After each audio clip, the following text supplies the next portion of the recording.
Hi, you're on the Reddit Confessions channel. The steam from her shower still clung to the mirror when I walked in.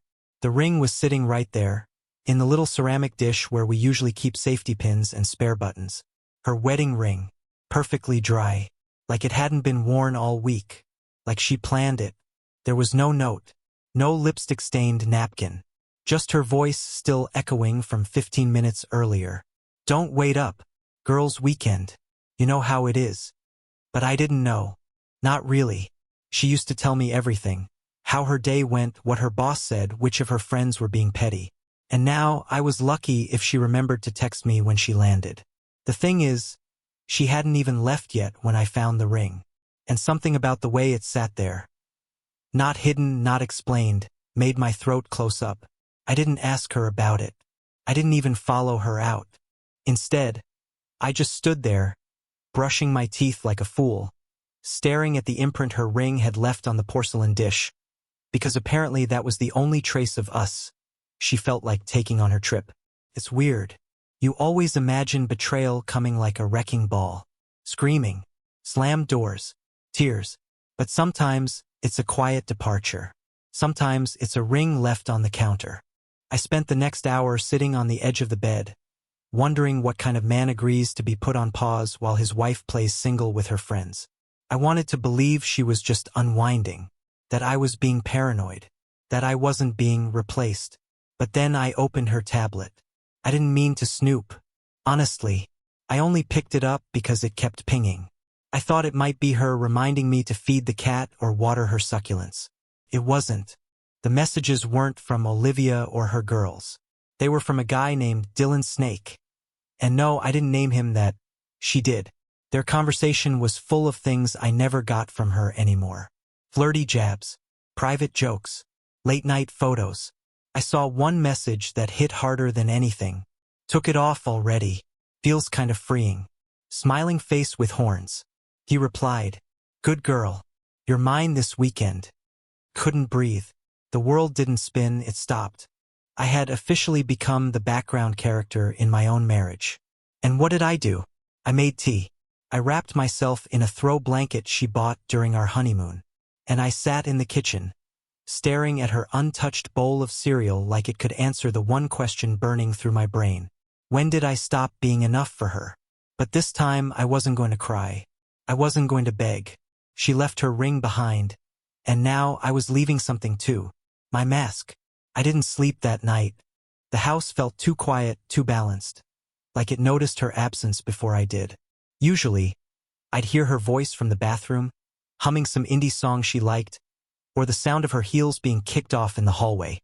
But now, just silence. I didn't touch the bed. I stayed at the kitchen table, staring at the screen of her tablet until it went black. I didn't reply to her messages. Not that night. Not the next day either. She sent a photo of a champagne flute on some rooftop bar and wrote, "Miss me yet?"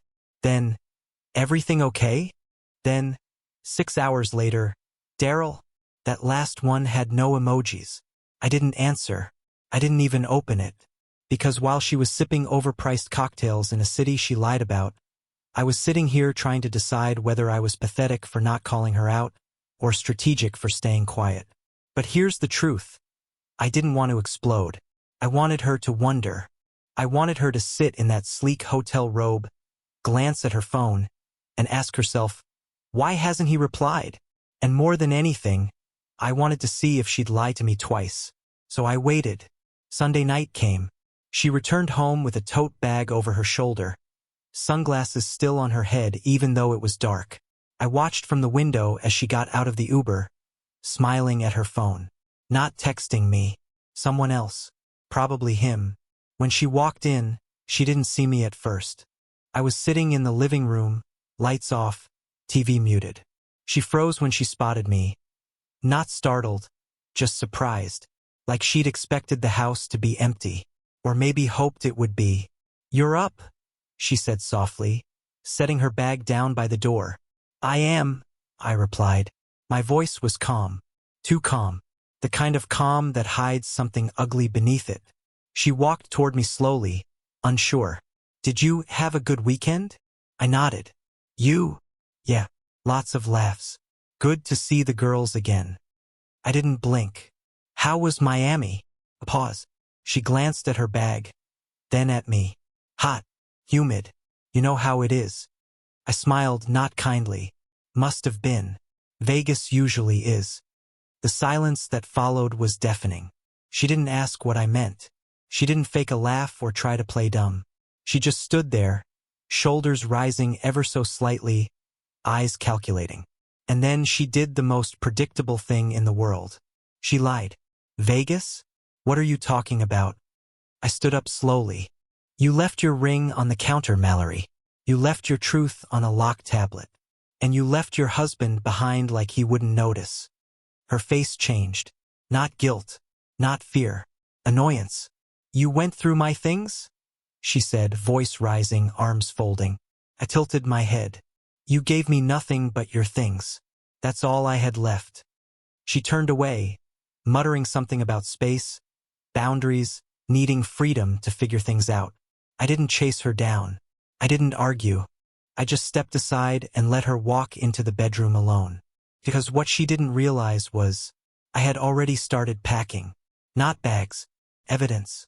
The next morning, she acted like nothing had happened. That was her move. Always had been. Ignore the tension. Smooth it over with small talk, and hope I'd be too passive to call her out again. She made coffee. My mug, not hers. As if that tiny gesture would reset the clock on our marriage. I watched her move around the kitchen like she still owned the space. Still owned me. She didn't ask how I slept, didn't mention the ring, didn't say a single word about the man in her texts. Instead, she asked if I needed anything from the store. I didn't answer. I just stared at her. Not in anger, but in that slow, hollow way someone watches a movie they've already seen. Just waiting for the same bad ending to roll around again. She left for errands, which was her code word for disappearing long enough to avoid confrontation. The moment the door closed behind her, I opened my laptop. Not to confront her, not to dig more dirt. I already had what I needed: timestamps, screenshots, travel receipts, even an online check-in under a fake last name she thought I wouldn't recognize. No, I was looking for something else. Place. A new start. An exit. See, what she didn't know was that I had been preparing for this moment longer than she had been hiding things. You spend enough time being invisible, and eventually you learn to observe everything. You learn to listen to what people don't say. You learn to build quiet escape routes. That afternoon, I called my friend Keegan, the only person I still trusted. We hadn't talked in months, but he answered like we'd never skipped a beat. You good? He asked. No small talk. I told him I wasn't. Then I told him everything. He didn't gasp. He didn't ask me if I was sure. He just said, "What do you need?" And I said, "A couch." For a little while. He told me to come that night, so I started packing. Not all my stuff, just the essentials. A suitcase, my documents, my laptop, and an old photo album I found buried in our closet. Not because I wanted to keep the memories, but because I needed proof that once upon a time, something between us had been real. Even if it wasn't anymore. She came back around 6 p.m. Smelled like perfume that wasn't hers. Hair too perfect for grocery shopping. I was sitting in the hallway with the suitcase beside me. She froze when she saw it. "What's that?" "I'm leaving," I said plainly. "For how long?" "I'm not coming back, Mallory." And that's when her face finally cracked. Not because she was sad. Because she was losing control. "You're being dramatic," she snapped. "No," I said. "You are. You thought I'd fall apart. You thought I'd beg. You thought I'd swallow this like I always do." She tried to laugh, but it broke halfway. "So you're running away?" "No. I'm walking away. There's a difference." And then I picked up the suitcase, stepped outside, and didn't look back. For once, I didn't need her permission to leave. For once, I didn't wait for her to explain. She took off her ring to feel free. I took off my silence to finally breathe. But what she didn't know, I wasn't finished. Because the truth had teeth, and I was about to let it bite. I didn't go far that night. Keegan lived less than 10 miles away, but it might as well have been another country. As soon as I stepped through his door, dropped my bag, and sat on his lumpy old couch. Something inside me finally exhaled. I didn't realize how heavy silence could be until I was out of hers. I didn't say much at first. Keegan didn't push. He just handed me a glass of water and flipped on some mindless TV, the kind of background noise that made it easier to pretend I wasn't breaking. I slept better than I had in weeks. The next morning, my phone had 6 missed calls from Mallory. I didn't answer any of them. No messages. No, I'm sorry. No questions, just calls. Like she expected me to just pick up and fall back into place. Like I was a lamp she could unplug and plug back in when she wanted the light. I didn't respond. Not yet. Instead, I opened a new email account. I started forwarding everything I had to myself. Screenshots, receipts, photos. Every lie, time-stamped and labeled. I wasn't sure yet what I was going to do with it all, but I knew I needed to hold on to the truth because people like Mallory, they rewrite history fast when they feel cornered. Around noon, Keegan left for work. I stayed behind, made coffee, and sat with my thoughts. That's when it hit me. I didn't just want to leave. I wanted to end it right. Clean. Precise. No screaming matches, no drunk texts, no begging for closure. She had taken her ring off like it was nothing. I'd return the favor with something more permanent. So I did something she'd never expect. I emailed her a PDF. It was a short document, 4 pages. Divorce papers. I'd already filled out everything on my end. All she had to do was sign. No explanation. No threats. Just a subject line. You got what you wanted. So did I. It was the kind of move that would confuse her more than anything. She thrived in chaos, in arguments, in tug-of-war. But silence, finality, that would rattle her. And I wanted her rattled. Within 10 minutes, she called. I declined. She called again. I declined again. Then the text started. What is this? Are you serious right now? Daryl, stop being childish and come talk to me. We can fix this. Please. You're overreacting. That trip meant nothing. He meant nothing. There it was. The first admission. He meant nothing. No name, no denial, just damage control. And the worst part? I almost believed her. That's the thing no one tells you about betrayal. It doesn't just make you angry. It makes you doubt your own memories. It makes you wonder if maybe you were too sensitive. Maybe you did misread the signs. Maybe she didn't cross the line. Maybe she just danced on it. But then I remembered the photos, the texts, the video from that rooftop, her lips against his neck like she hadn't done to me in years. No, I didn't misread anything. I turned off my phone. I needed space, not more confusion. Later that evening, Keegan came home to find me writing something by hand. He raised an eyebrow. What's that? My version of the story, I said, in case she tries to rewrite it. Because something told me Mallory wasn't done, not by a long shot. And if she wanted a war, I wasn't going to fight dirty. I was going to fight with facts, with patience, with quiet fury. She took off her ring for a weekend of lies. I took off my name from her future, and I was just getting started. By the second day, the silence was no longer satisfying. It started to feel like the calm before a storm I didn't want, but fully expected. Mallory had never been the type to accept consequences quietly. She was too polished, too practiced at painting herself as the victim. And I knew that eventually she'd stop texting and start performing. And sure enough, the performance began. I was walking back from a quick run to the store when I saw her car parked across the street from Keegan's place. Not in the driveway. Not at the curb like a normal person. She had parked diagonally, like someone staging a confrontation for a movie. She stood next to it with her arms crossed, sunglasses on, wearing the same white dress she wore on our first anniversary. I don't know if it was intentional, but it felt theatrical. Like she wanted to remind me of who she used to be, or who I used to think she was. Daryl, she called out before I even reached the sidewalk. We need to talk. I didn't stop walking. I didn't even speed up. I just said, no, Mallory, you need to talk. I'm done. She followed me to the porch. You're really just going to ignore me? After 10 years?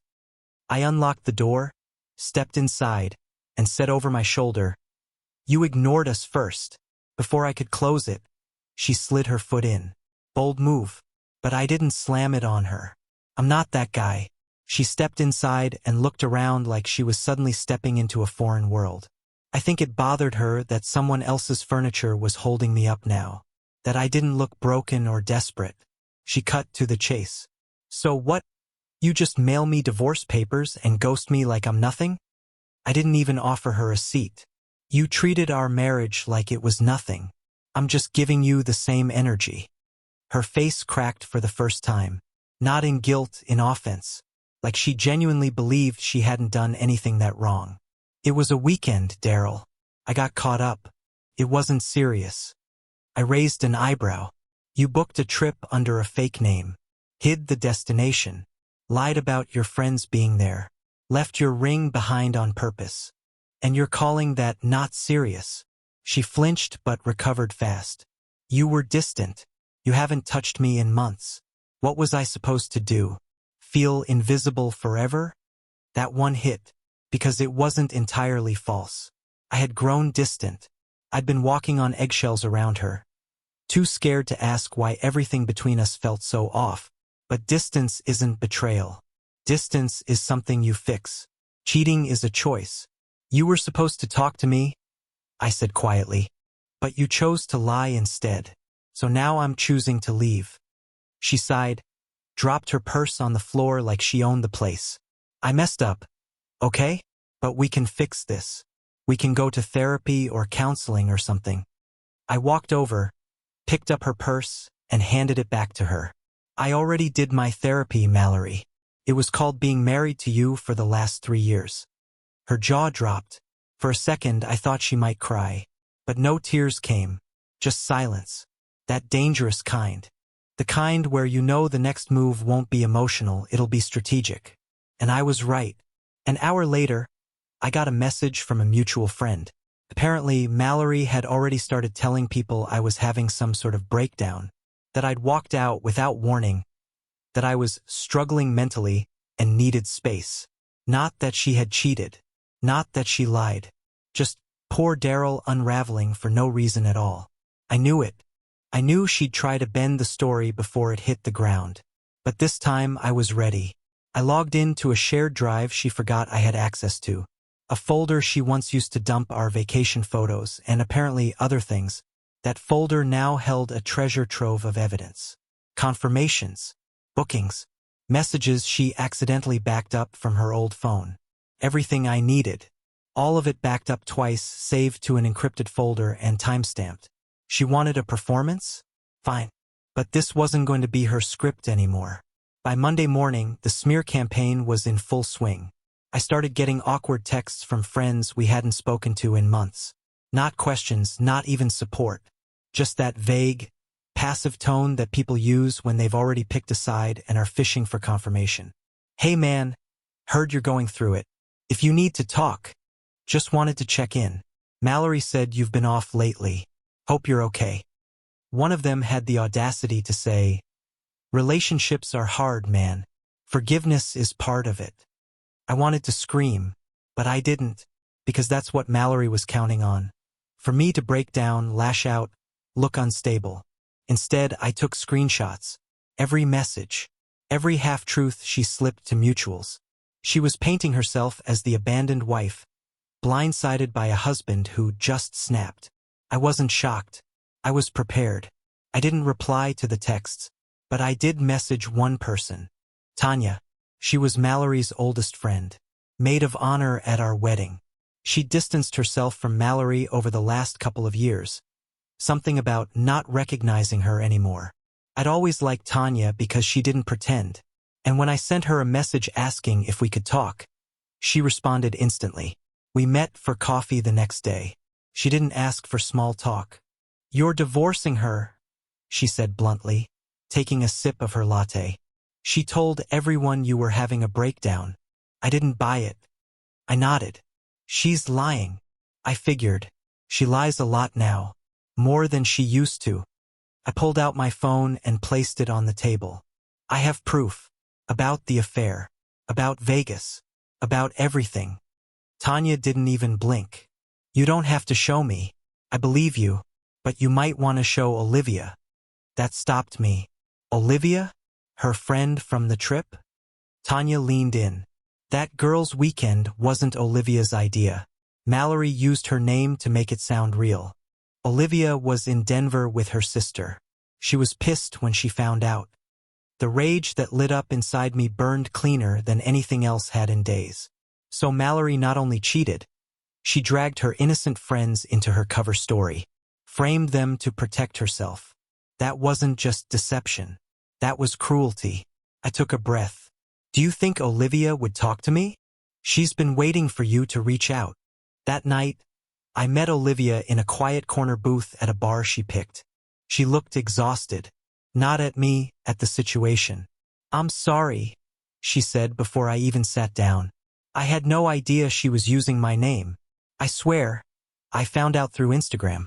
Someone tagged her in a picture and I saw the comments. She didn't even tell you? I asked. She hasn't told me the truth in a year, Daryl. I kept quiet because I didn't want to get involved. But now, she's dragging me through the mud too. She said I encouraged her to go. Said I set it up. I didn't even know about Vegas. I pulled out my folder, the digital one I kept on my phone. I slid it over to her. Keep this, in case she tries to blame you again. Olivia scrolled through the receipts, the text logs, the screenshots. She didn't say anything for a long time. She's going to lose it when she finds out we talked. She already lost everything. She just doesn't know it yet. Because this wasn't just about heartbreak anymore. This was about clearing my name before she could bury it under her fiction. I didn't want revenge. I didn't want to expose her publicly. I just wanted the truth to exist somewhere other than in my own head. And now it did. I left the bar that night feeling lighter, like I'd reclaimed something that had been slipping away piece by piece. My voice. I walked into the apartment, dropped my keys on the table, and sat down in the dark. Not out of sadness, but because sometimes peace is just the absence of lies. She could spin all the stories she wanted. But I had facts, and facts don't flinch. 2 days passed. No calls, no texts, just static. I thought maybe she was regrouping, figuring out a new angle to twist the narrative, or waiting for me to come crawling back, which used to be my pattern. But I didn't crawl. I stayed exactly where I was, grounded by something I hadn't felt in a long time. Clarity. She expected emotion, messiness, and outbursts she could weaponize. But I gave her nothing. Then Thursday morning hit like a hammer. Keegan came into the apartment holding his phone, a look of concern on his face. Bro, he said, you might want to sit down. My stomach dropped. He showed me a post, public. Mallory had written a long, tear-stained, emoji-laced wall of text, tagging mutual friends, hinting at betrayal, abandonment, and how she had loved a man who left without a word. She included a filtered selfie of her wiping a fake tear and wrote something like, I never thought I'd be the villain in someone else's story. I didn't feel anger. Not at first. Just disbelief. The level of emotional manipulation was Olympic tier. And people who knew us, were commenting things like, stay strong. He doesn't deserve you. You'll come out better. She was playing the victim, openly, loudly, and dangerously well. But what she didn't expect, not this time, was that I'd already prepared for this exact moment. I didn't respond online. I didn't comment. I didn't like, share, or even block.